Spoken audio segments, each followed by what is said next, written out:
हेतुवादी को श्रीमंदिर प्रवेश मना बाहुबली सेवायतों खोला धमक महाप्रभु आगे भूल मागंतु थमिबार ना नेउना हेतुवादी और परंपरा भी हेतुवादी को टार्गेट करुछंती परंपरावादी ए भितरे श्रीमंदिर सेवायत अनिल गोछिकार कहिसंती हेतुवादी को श्रीमंदिर रे प्रवेश करने को दिया जीव नाही जदि हेतु खेलुछंती बोली कहिसंती अनिल गोछिकार।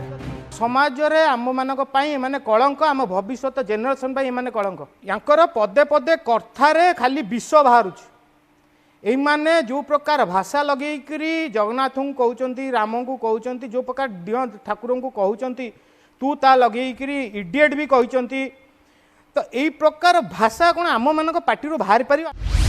हेतुवादी विरोध रे थाना रे मामला क्षमा न मागिले आंठे नेबाकू चेतावनी।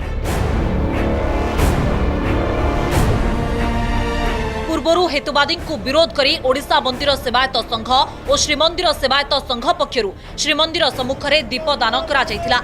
या सह सिंहद्वार थाना रे एतला भी दिया जायतिला। राज्य सरकार पदक्षेप नेबाकू दाबी होइतिला।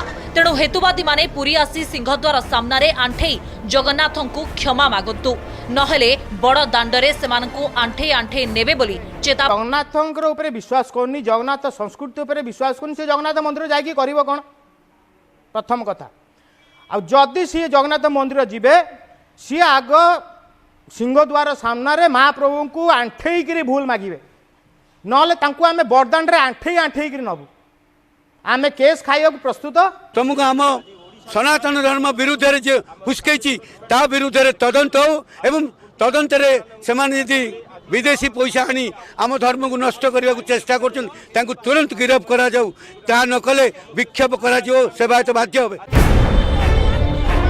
हेतुवादी परंपरावादी मध्य विवाद बढ़ुछि। आगामी दिन में हेतुवादी मानक विरोध पाई समावेश करने को भी प्रस्तुति चली। पुरीरू कैमरा पर्सन सुकांत और पवित्रंक सह सीमांचल